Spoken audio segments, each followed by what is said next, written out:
이 요한복음에서 예수 기도의 신앙적인 논의는 3장에서 니고데모와 거듭남의 신비를 말씀하셨다면 이 4장에서는 생명수와 예배에 대해서 비천한 수가성 여인과 함께 나누게 되는 것도 결코 우연한 그런 성경의 배열이 아닌 것으로 저는 이해를 합니다. 왜냐하면 거듭난 사람만이 생명수를 공급받고 하나님께 바른 예배를 드릴 수 있기 때문에 그렇게 말씀을 드립니다. 예수 기도를 따르는 사람들이 가장 일반적이면서도 귀중한 과제가 하나님을 바르게 예배드리는 것임을 부정할 사람은 아무도 없을 겁니다. 그러면서도 참으로 하나님께서 받으시는 예배를 드리고 있는가 살피는 것보다는 자신의 생각이나 감정이 우선되는 그런 예배를 드리는 경우가 더러 있습니다. 어떤 경우에는 우상에게 예배하는 것과 다름이 없는 하나님과의 교통이 아니라 그냥 드린다는 생각만으로 스스로가 만족하고 하나님께 영광을 드리지 못하는 그런 획일적인 예배를 우리가 드릴 수도 있을 겁니다. 하나님께서는 예배를 명령하실 뿐만 아니라 그분께 드리는 예배가 어떠해야 할 것도 분명히 말씀해 주셨기 때문에 하나님께서 주신 은혜에 감사하고 영광을 드리기를 진심으로 원한다면 오늘 무엇으로 어떻게 예배할 것도 이해하고 점검해 봐야 될 것이다. 그런 생각을 갖습니다.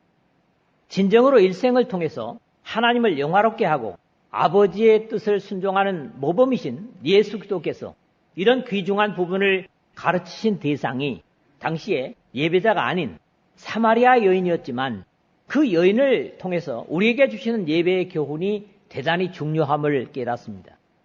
이 인류 역사가 시작된 후 성경에 나타나는 최초의 예배자 아벨로부터 수많은 사람들이 창조주께 제사하고 예배하여 왔지만 어떻게 하는 것이 하나님을 기쁘시게 해드리는 예배인지는 예수 그리스도께서 오시기 전까지는 적어도 분명히 가르침받지 못했다는 사실을 우리는 얘기할 수밖에 없습니다. 비록 구약 속에 율법으로 명령된 보이는 물질적인 제사, 즉 짐승의 피와 태워 바치는 번제를 비롯한 수많은 제사 형식들도 있었지만 임시적이고 상징적일 뿐이었습니다. 그러한 제사 형식들은 한 번으로 완전한 제사를 드릴 바로 예수 그리스도의 희생의 모형에 불과했다는 것을 우리는 이해합니다. 믿음을 시작하면서 지금까지 수없이 하나님께 예배를 드려왔지만 오늘 이 말씀을 통해서 우리의 예배를 점검하고 다시 하나님께서 명령하시고 가르치신 예배로 회복하는 그런 교훈이 되었으면 합니다. 특히 하나님께서 이런 예배자를 찾으신다는 말씀이 우리에게 도전이 되는 것은 그런 예배자가 없거나 드물기 때문에 이런 찾으신다는 말씀이 우리에게 의미하는 바를 헤아릴 수 있어야 될 것입니다. 이제 바른 예배는 확실히 명령되었고 바라신다면 하나님께서 기뻐하신 예배는 모두 우리의 책임이다. 이렇게 이해를 할 수 있습니다. 첫 번째는 23절, 24절로 예배의 대상과 내용. 어쩌면 이 4장 첫 마당인 1절에서 26절까지의 말씀이 여기에 귀결되고 있다고 해도 지나치지 않을 겁니다. 아버지께 참되게 예배하는 자들은 23절 첫 부분에 그랬는데요. 주님께서 예배하는 자들과 예배하려는 자들에게 참되게라는 뒤에서 말하는 진리로라는 말과 같은 어근의 낱말을 앞에서부터 꺼내십니다. 앞에 1장 9절에서 이미 같은 단어를 주님께서 사용하신 바 있습니다. 빛이 많지만은 참빛을 말씀했다고 하면 여기도 참되게 예배하는 자를 말씀합니다. 예배자에게 있어서 거짓이 있어서는 안 된다는 경계로 꾸미지 않은 또 단순한 진실됨을 우리에게 명령하고 계십니다. 아무리 외형적으로 그럴싸하게 꾸며도 하나님은 그런 외형을 기뻐하시는 것이 아니라 진실됨으로 나오는 자를 받으신다는 겁니다. 먼저는 참되게 드려야 되는 예배가 무엇인지부터 이해할 필요가 있는 것 같습니다. 여기 물론 예배라는 말은 프로스퀴네오라는 말입니다. 본래적인 의미는 주인의 손을 핥는 개에서 유래하는 말입니다. 그리고 경의의 표시로 대상에게 입맞춤을 하는 그런 의미로 사용되고 있는데요. 주로 동양, 특히 페르시아인에게 있어서는 무릎을 꿇고 이마를 땅에 닿도록 엎드리는 심오한 숭배의 표현입니다. 이게 프로스키네오라는 동사입니다.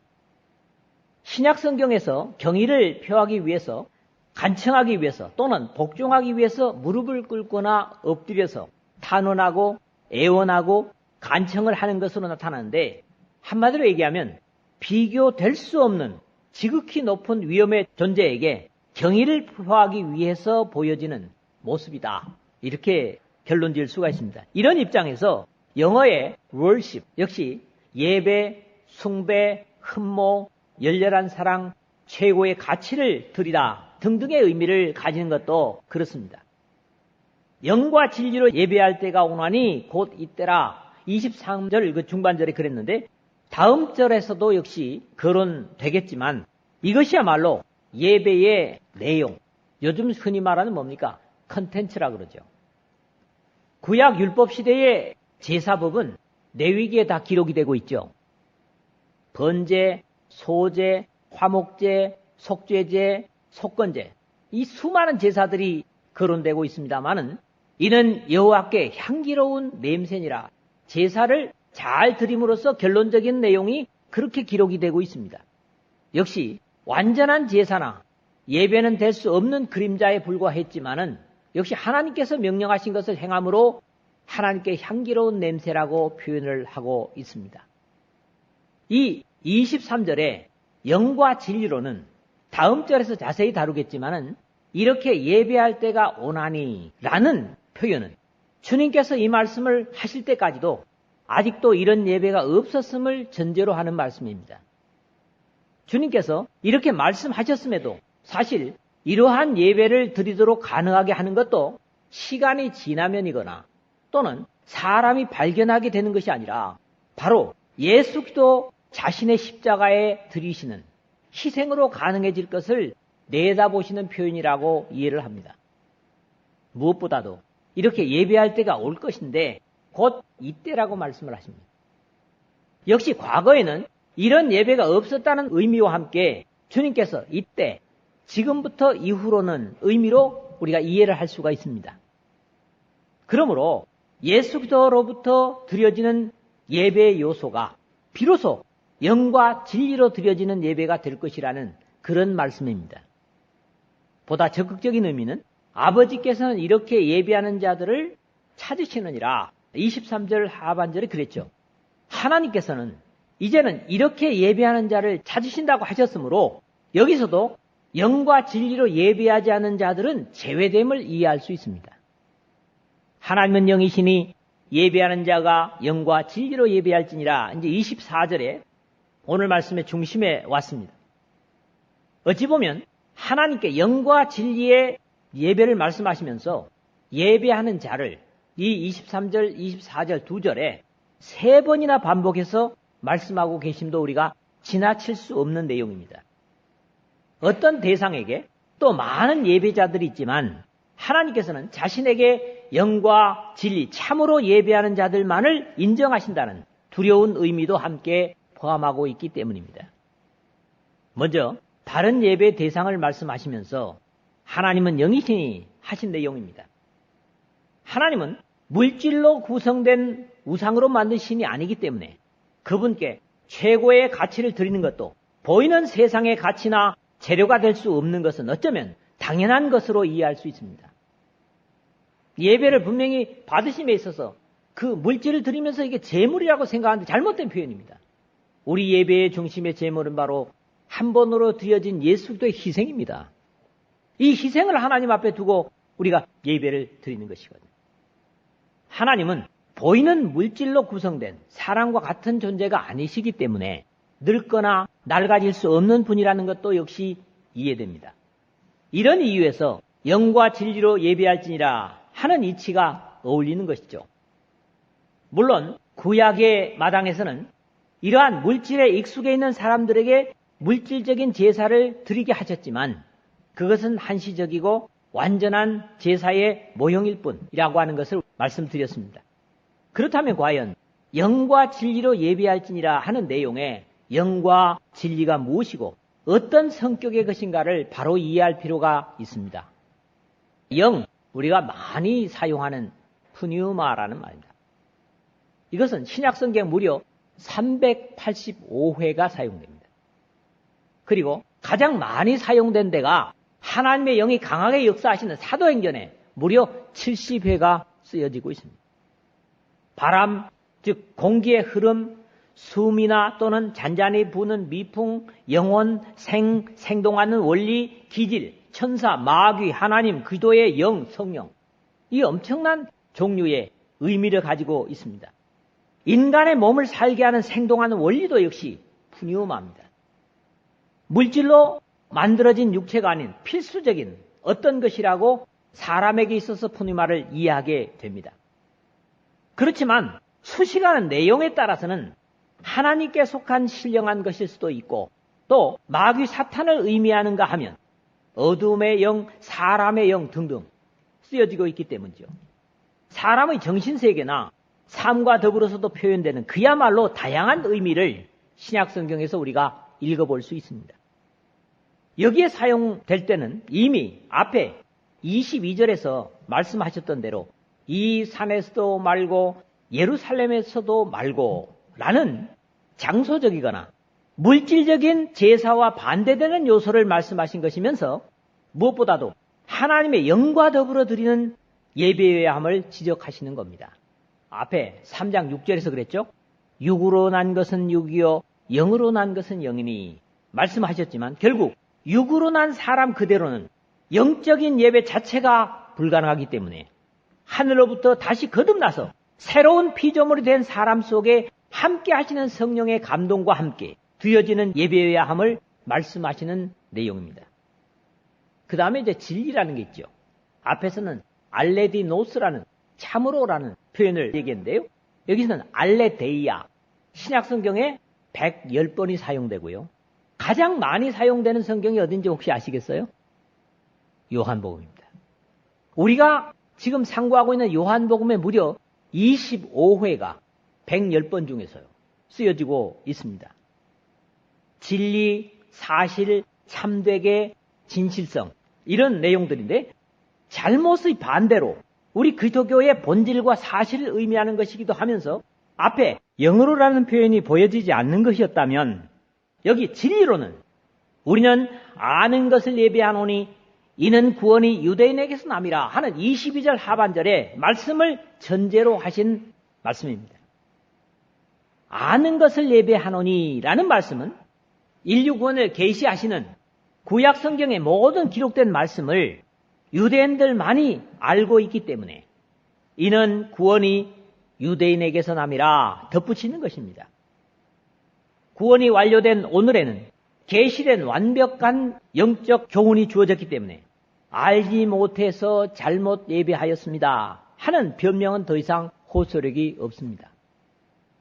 나중에 예수 그리스도께서 그들이 받은 계시와 말씀이 있고 주님께서 오셔서 그 말씀을 확증하셨는데도 주님을 대적하고 거역하는 유대인들에게 내가 와서 너에게 말하지 아니하였더라면 죄가 없었으려니와 지금은 그 죄를 핑계할 수 없느니라. 뒤에 가서 15장 22절에 말씀을 하시는 것도 이와 같은 맥락에서 우리가 이해를 할 수가 있겠습니다. 바울 사도는 이방인들에게 구원이 예수들을 믿음으로만 가능하다고 말씀을 한 다음에 창세로부터 그의 보이지 아니하는 것들, 곧 그의 영원하신 능력과 신성이 그가 만드신 만물에 분명히 보여 알려졌나니 그러므로 그들이 핑계하지 못할지니라. 로마서 1장 20절에 선언하고 있는 것과도 다르지 않습니다.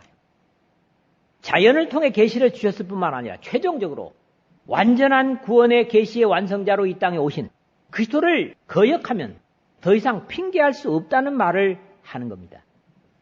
히브리서 1장 2절에 보는 대로 그랬죠. 이 모든 날 마지막에 아들을 통하여 우리에게 말씀하셨나니 이것은 뭡니까? 최후 통첩이라는 거죠.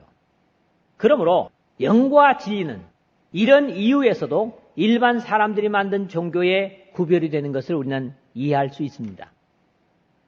범죄한 사람의 이성과 생각이나 감정에서 나온 것은 어떤 것도 인정될 수 없는 완전히 하나님으로부터 주어지고 하나님께서 마련하신 새로운 것으로만 가능하기 때문입니다. 이런 이유 때문에 예배는 사람이 드리고 은혜를 누리지만 사람에게 맞추거나 사람을 위한 이벤트가 되어서는 안 됩니다. 하나님께 드리는 온전한 예배는 세상에 존재하는 어떤 물질이 아니라 예배자가 반드시 죄사함을 얻고 회복된 하나님의 성령과 함께 성경 속에서 계시하신 사실을 그대로 순종하여 드리는 것이 바로 신령과 진정의 예배다. 이렇게 이해를 하면 그러지 않을 겁니다. 두 번째로는 25절, 26절을 가지고 참된 예배의 안내자, 바로 예수 그리스도를 말씀합니다. 말씀하시는 예수 그리스도의 교훈을 완전히 이해했는지는 모르지만 이 사마리아 여인은 그래도 주워 들은 표현이든 몰라도 이러한 예배가 언제 어떻게 가능할까를 물으면서 좀 더 깊은 경지로 나아가고 있습니다. 여자가 이르되 메시아 곧 그리스도라는 이가 오실 줄을 내가 아노니 그랬다고요. 비록 서로 상종은 하지 않았지만 유대인과 같은 성경을 갖고 있었던 사마리아 사람들도 모세가 신명기 18장 5절 우리 다 같이 한번 읽을까요? 네 하나님 여호와께서 너희 가운데 네 형제 중에서 너를 위하여 나와 같은 선지자 하나를 일으키리니 너희는 그의 말을 들을지니라. 그렇게 말한 이 말씀을 근거로 해서 메시아를 기다리고 있었던 것이 사마리아 사람들에게도 역시 바램과 일반적인 기대였다는 거지요. 어찌 보면 이 죄 많은 여인조차도 이런 기대와 소망을 가지고 있었던 것을 보면 유대인을 통해 오실 메시아는 역시 온 인류의 구원자임에 틀림이 없습니다. 이런 이유에서 예수 그리스도를 바라고 소망하는 것은 어떤 사람일지라도 당연한 것이고 유대인들이 항상 그 예수님 주위에서 그랬잖아요. 죄인인 주제에, 세리인 주제에 그런 표현들을 보는데 이렇게 비웃을 수 있는 대상일지라도 결코 구원의 대상에서 제외되지 않는다 하는 것을 우리가 이해할 수가 있습니다. 하나님 앞에 오려고 하는 사람, 하나님 앞에 예배하는 자에게 어떠한 주제에 이런 표현은 안 어울린다는 말씀이죠. 비록 유대인들은 세리와 창기들이 예수님 주위에 모여드는 것을 보고 비웃었지만 주님은 사람들에게서는 이미 따돌림 당하는 바로 그런 사람을 위해서 오셨음을 우리는 확신할 수 있고 또 내가 그런 사람이라고 고백한다면 나도 역시 주님의 은혜를 받는데 모자람이 없는 사람이다. 그렇게 이해할 수가 있습니다. 그가 오시면 모든 것을 우리에게 알려주시리이다. 25절 하반절에 그랬어요. 여인은 진지하게 메시아에 대한 소망과 기대를 주님께 고백하고 있습니다. 아직 영적인 눈이 감겨있는 여인이었지만 그리스도에 대한 미래의 영적 회복을 기다리는 마음만은 자신에게 구구절절함을 이 여인의 고백 속에서 듣습니다. 이런 간절함을 이해하신 주님은 주저없이 26절이요. 예수께서 이르시되 네가 말하는 내가 그라 하시니라. 그렇게 자신을 소개하십니다. 여기서도 우리 주님의 긍휼과 사랑을 다시 한번 확인할 수 있는데 우물가에서 만난 이 남편을 6씩이나 바꿔치며 살아가는 무질서하고 기준이 없는 여인에게 자신을 꺼리낌 없이 그대로 내주시는 모습을 우리가 본다는 겁니다. 히브리서 기자는 완전한 계시자로 하나님께서 이 땅에 오신 예수 그리스도를 증거하면서 구약 성경과 함께 천사와 모세를 이 주님과 비교하는 히브리서 1장을 여러분들이 볼 수가 있지만은 이 주님께서 구약 성경의 여러 선자들과 제사장들과 왕들의 결론으로 히브리서는 예수 그리스도를 소개하고 있습니다. 죄진 사람이 하나님을 바르게 만날 수 있는 통로는 과거 어느 역사나 종교에도 없었지만은 예수 그리스도는 하나님께서 인류를 위해서 친히 한 번으로 완전한 제사를 드리시고 그 제사로 인해서 하나님을 만나고 예배할 수 있는 통로가 바로 예수 그리스도 한 분뿐임을 히브리서는 증거해주고 있습니다. 대표적인 예가 히브리서 10장 14절이죠. 우리 다 같이 한번 읽겠습니다. 그가 거룩하게 된 자들을 한 번의 제사로 영원히 온전하게 하셨느니라. 아멘. 한 번의 제사로 영원히 온전하게 했다. 구약의 제사는 어떻습니까? 범죄할 때마다 제사를 드려야만 했죠. 또 죄가 생각날 때마다 제사를 드려야만 했습니다. 그러나 우리 주님의 희생은 한 번의 제사로 영원히 유효한 제사를 드리셨다. 할렐루야. 그런 이유에서 베드로 사도 역시 다른 이로서는 구원을 받을 수 없나니 천하 사람 중에 구원을 받을 만한 다른 이름을 우리에게 주신 일이 없음이라. 이렇게 사도행전 4장 12절에 자신을 둘러싼 유대인들에게 선언하고 있는 것을 듣습니다. 세 번째 마지막으로는 오늘 나의 예배, 우리의 예배가 과연 앞에서 성경에서 말하고 있는 예배와 어떤 모습인가를 비교하는 것으로 이 말씀을 마무리했으면 합니다. 우리는 예배의 대상은 물론이고 내용 이런 것들을 영과 진리의 예배가 어떤 것인가를 주님께서 직접 주신 말씀을 통해서 나누었습니다. 그러나 어떤 이론이나 바른 교훈일지라도 그것이 우리 자신에게 적용되지 않는다면 그것은 소위 말하는 공연불이나 또는 사상 누각이라고 하는 표현을 씁니다. 아무리 바른 것을 우리에게 깨닫고 이해했을지라도 내 삶 속에 적용하지 않는 것은 나와는 관계가 없는 것이죠. 이론에 그치는 것은 생명이 되지 못한다는 겁니다. 그런 이유에서 오늘 이 귀중한 교훈이 오늘 우리 신앙의 삶에 그대로 적용되고 있는가를 살피는 그런 것으로 말씀을 마무리하고자 하는 겁니다. 만약에 우리가 하나님께 예배를 드린다고 하면서도 이러한 가르침이 그대로 적용되지 않는다면 하나님께서 예배를 받으시는지 그렇지 않은지를 확신할 수 없고 그야말로 헛된 예배를 드릴 수도 있기 때문입니다. 특히 하나님께서 명령하신 것을 듣지 않는다면 아무리 많은 제사를 드려도 의미를 하나님께서 두지 않으신다고 사무엘 선지자를 통해서 우리에게 경고해주고 있기 때문입니다. 사무엘이 이르되 여호와께서 번제와 다른 제사를 그의 목소리를 청종하는 것을 좋아하심 같이 좋아하시겠나이까. 순종이 제사보다 낫고 듣는 것이 수양의 기름보다 나으니 사무엘상 15장 22절에 말씀하고 있습니다. 오늘 우리의 예배는 둘 중에 하나일 겁니다. 주님께서 가르쳐 주신 영과 진리로 드리는 참된 예배이든지 아니면 형식이 어떠하든지 우상숭배와 다름이 없는 알지 못하는 것을 예배하는 것 중에 하나를 행하고 있는 겁니다. 이것은 교회 전체와 개인의 문제일 수도 있는데 아무리 교회가 바른 예배를 드리고 있다고 할지라도 개인이 그렇지 못하다면 그 사람에게 있어서는 바른 예배가 될 수 없을 것이기 때문이라는 겁니다. 오늘 우리 대한민국의 교회들은 흔히 말하기를 예배가 회복되어야 한다. 특히 교육자들이 그렇게 많이 말을 하고 있습니다. 이것은 분명히 바른 말입니다. 그러나 이것은 또한 어디로 회복되어야만 하는가 하는 과제를 갖습니다.